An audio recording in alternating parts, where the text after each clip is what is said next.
आगे बढ़ते और आपको बता दें, फरीदाबाद के पनहेड़ा खुर्द में हुए इस हादसे के बाद आसपास के क्षेत्र में दहशत का माहौल है। सभी को जांच रिपोर्ट का इंतजार है। फरीदाबाद से हमारी ब्यूरो चीफ पूजा शर्मा ने ग्राउंड जीरो पर जाकर पूरे मामले को और करीब से जानने की कोशिश की। देखिए रिपोर्ट। फरीदाबाद के पनहेड़ा खुर्द में जो हादसा हुआ, उस हादसा स्थल पर मैं मौजूद हूं और देखिए ये वही क्षेत्र है। जेवर एयरपोर्ट से कनेक्ट करता हुआ यहाँ पर फ्लाईओवर बनाया जा रहा था और दोपहर के वक्त ये हादसा हुआ। कुछ मजदूर लंच करने गए हुए थे तो कुछ मजदूर यहाँ पर काम कर रहे थे। सवाल तमाम है, लेकिन क्या यहाँ पर स्थिति रही और अब रेस्क्यू टीम ने जो है अपना काम पूरा करते हुए 3 मजदूर जो है जिनकी मौत हो गई है, उनके शवों को अस्पताल पहुंचा दिया गया है, मोर्चरी में रखवा दिया गया है। एक मजदूर घायल है, अस्पताल में उपचार चल रहा है। तमाम आरोप प्रत्यारोप का दौर भी जारी है। एसडीआरएफ की टीम लेट पहुंची, साथ में जो दलदली जमीन थी वहां पर निर्माण को लेकर किसने अनुमति दी, तकनीकी परीक्षण जमीन का क्यों नहीं किया गया, ये तमाम सवाल हैं। ऐसे में लोगों का क्या कहना है जब ये हादसा हुआ, क्योंकि जो स्थानीय लोग थे वो मसीहा बनकर इन लोगों के लिए आए और शायद एक मजदूर की जो जान बची है उसके पीछे भी जो स्थानीय लोग जिन्होंने प्रशासन को सूचित किया, जिन्होंने टीमों को सूचित किया, उनका अहम रोल रहा है। बाबूजी यहीं से हैं आप, इसी गांव से? नारावली से हूँ। तो आपको कैसे पता लगा यहाँ हादसा हुआ? नजीक ही हमारा गांव, यहाँ पता लगे। अच्छा, तो मीडिया वाले ने वो भी घेर दिया फोटो। अच्छा, तो क्या क्या स्थिति थी यहाँ पर? क्या उस टाइम हम यहाँ नहीं, हम तो अब आए हैं सब। तो पूरे गांव में चर्चा बनी हुई थी? सब में बन गई है चर्चा, तो मीडिया वाले ने सब जगह फोन पे पहुंची है। कब से काम चल रहा था यहाँ पर? काम तो ये बहुत दिन से चल रहा है, अब तो थोड़ा ही चल रहा है। बाबूजी अनुभव है आपको, अब जैसे ये मिट्टी में बारिश हुई है यहाँ पर और मिट्टी बिल्कुल दलदली हो गई है, कीचड़ है, तो ऐसे में क्या काम शुरू करवाना चाहिए था?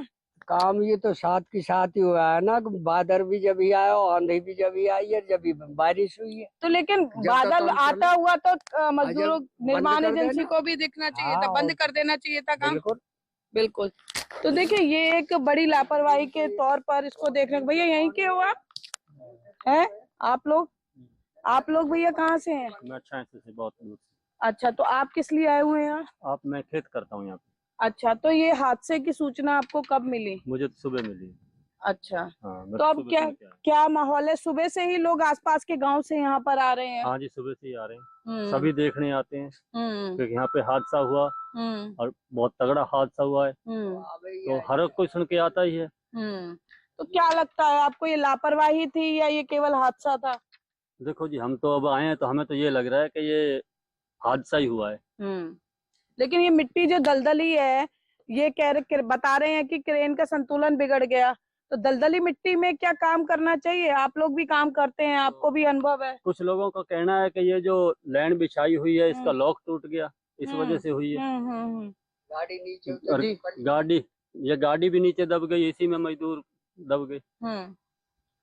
बिल्कुल। देखिए ये कहा जा रहा है कि यहाँ ब्रेक जो है वो टूट गया, जिसकी वजह से ये पलट गई क्रेन जो है। बाबूजी क्या सुनने में आ रहा है? यही सुनने में आ रहा हो क्यों, या ये बता रहे कि आई पे तैयारी और चल गई और पलट गई, ये आ रहा हो सुनने। यहीं से है भैया आप? जी जी मैम। क्या आप हादसा हुआ तो उस वक्त थे? उसी टाइम यहीं थे, तूफान से हुआ है मैम। अच्छा। ये लॉक हुई थी गेंट्री। अच्छा। जैसे तूफान आया उसकी वजह से इसकी स्पीड होगी, तो ऐसे कंटेनर के ऊपर गिर गई है। ये किसी मिट्टी की वजह से नहीं है कि दलदली मिट्टी है उससे फिसल गई है, ऐसा कुछ नहीं है। ये खाली तूफान की वजह से हुआ है। लेकिन जब हम इतने बड़ा काम करते हैं तो ये जो विशेषज्ञ होते हैं उनको पता होता है कि ये ऐसा मौसम है, बारिश आएगी, क्योंकि ब्रेक टूटा वो एक बात है, लेकिन संतुलन बिगड़ा वो दूसरी बात है। तो जब तक मिट्टी अगर दलदली है तो जमीन धंसने का भी खतरा रहता है। कई बार जब खोदते हैं उस वक्त ये ध्यान रखा जाता है कि बारिश के दौरान काम ना करें, तो वो भी एक कारक माना जा रहा है। आपको लगता है कि थोड़ी लापरवाही इस मामले में रही है? थोड़ी सजगता रहते तो शायद वो 3 मजदूर आज जिंदा रहते। जैसे ही बारिश आती है तो काम बंद कर दिया जाता है। लेबर सारी अपने अपने रूम में थी, जहाँ पे लेबर रूम बना हुआ है, सारे उसमें थे, काम पहले से ऑलरेडी बंद कर दिया था। ये गेंट्री लॉक कर दी थी वहां से, तो लॉक होने के बावजूद भी जैसे ही तूफान आया तेजी से तो ये फिसलने लगी। तो लेकिन अगर काम बंद था, लेबर रूम में लेबर थी, तो वो जो 5-6 लोग थे वो यहाँ कैसे? कंटेनर था, ये कंटेनर था मैम, इसके नीचे उसमें ये एक इंजीनियर था इसमें एप्को का कंपनी का और 3 मजदूर थे। इसमें बारिश की वजह से छिपे थे। अच्छा। हाँ, बैठने के लिए ये कंटेनर लेबर कंटेनर था, इसमें लेबर रहती थी। तो जैसे ही इसमें अंदर थे 4 लोग तो उसमें दब गए। तो बिल्कुल आप यहाँ काम करते हैं? जी जी जी जी। हम तो यही ठेकेदार हैं। अच्छा, ठेकेदार है यहाँ पर। तो टोटल कितने लोग थे उस वक्त यहाँ पर? इसमें 4 आदमी थे जी। अच्छा। एक बच गए, 3 की डेथ होगी। बिल्कुल, उनके परिजनों को सूचित कर दिया जी, गया है? कल ही कर दिया। तो अब कब तक काम ये बंद रहेगा? अभी तो काम बंद ही है, देखो कब तक रहेगा, कोई पता नहीं इसका। बिल्कुल, देखिए ये यहाँ पर जो है कल चीख पुकार मची हुई थी, मौत का मंजर था और यहाँ दूर दराज गांव से लोग आ रहे हैं और ये जानने की कोशिश कर रहे हैं कि हादसा कैसे हुआ, लापरवाही हो या फिर हादसा। 3 मजदूरों की जान गई है, साथ में एक मजदूर गंभीर रूप से घायल हुआ है।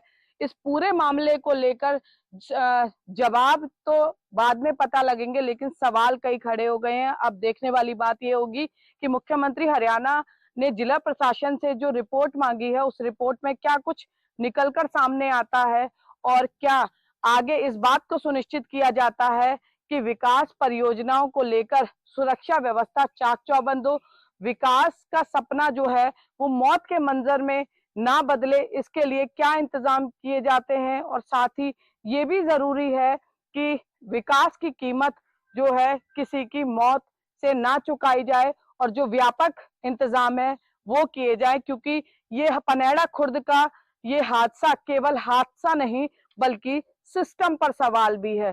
फरीदाबाद से पूजा शर्मा, इंडिया न्यूज हरियाणा। क्या है पूरा मामला, आइए। नाक हादसा हुआ। देखिए जेवर एयरपोर्ट के लिए जो फ्लाईओवर बनाया जा रहा है इस वक्त मैं उसी घटना स्थल पर मौजूद हूं और देखिए ये वही क्रेन है जिसने 3 मजदूरों की जान ले ली और एक मजदूर गंभीर रूप से घायल है।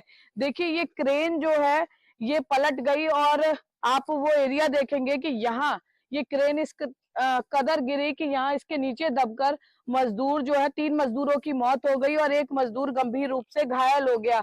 बताया जा रहा है कि जैसे ही क्रेन गिरी उसके तुरंत बाद एक मजदूर जो है दूसरी तरफ से भागने में सफल हुआ, वो अपने आप को बचा पाया।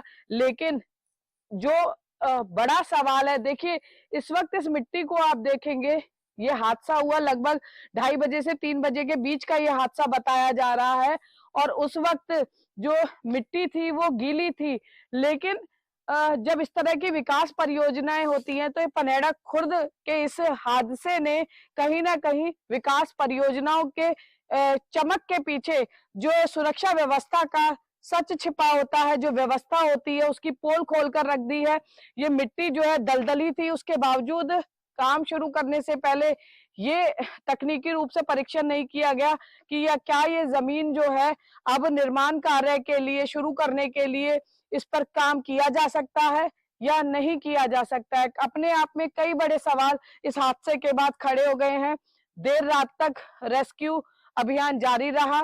3 मजदूर इस हादसे में अपनी जान गंवा चुके हैं, जबकि एक मजदूर गंभीर रूप से घायल है जिसका अस्पताल में उपचार चल रहा है। देखिए खुद मुख्यमंत्री हरियाणा ने इस मामले का संज्ञान लिया है, जिला प्रशासन से रिपोर्ट तलब की है कि आखिर इस हादसे का जिम्मेवार कौन है।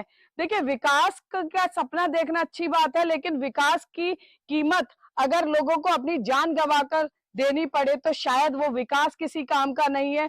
निर्माण कार्य जो एजेंसी कर रही थी उस पर कई बड़े सवाल खड़े हुए हैं कि आखिर किसने अनुमति दी कि जब मिट्टी दलदली थी तो वहां पर निर्माण कार्य क्यों शुरू किया गया, क्योंकि तकनीकी परीक्षण जो है वो जरूरी होता है। साथ में यह भी देखना होता है कि जमीन जो है वो क्या इतना भार सहने में सक्षम है या नहीं है, क्योंकि संतुलन बिगड़ने से बताया जा रहा है कि ये हादसा हुआ।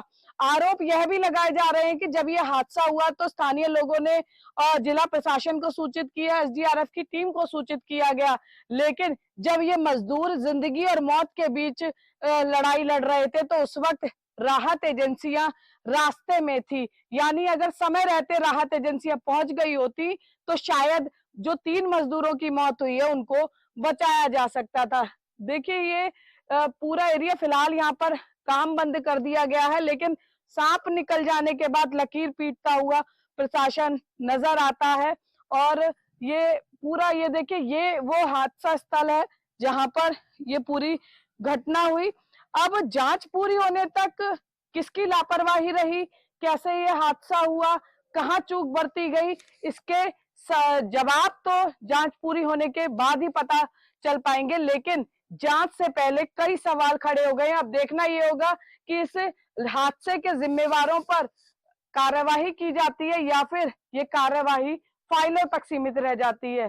कैमरा पर्सन दिनेश के साथ फरीदाबाद से पूजा शर्मा, इंडिया न्यूज हरियाणा। तो देखिए, इस दर्दनाक हादसे के बाद सवाल कई है, जवाब मिलना बाकी है। रिपोर्ट मांगा गया है, देखना होगा कि क्या होता है और किसकी जवाबदेही यहाँ पे बनती हुई नजर आती है। इसी के साथ खबरों का सिलसिला लगातार जारी रहेगा। फिलहाल रुकते एक छोटे से ब्रेक के लिए।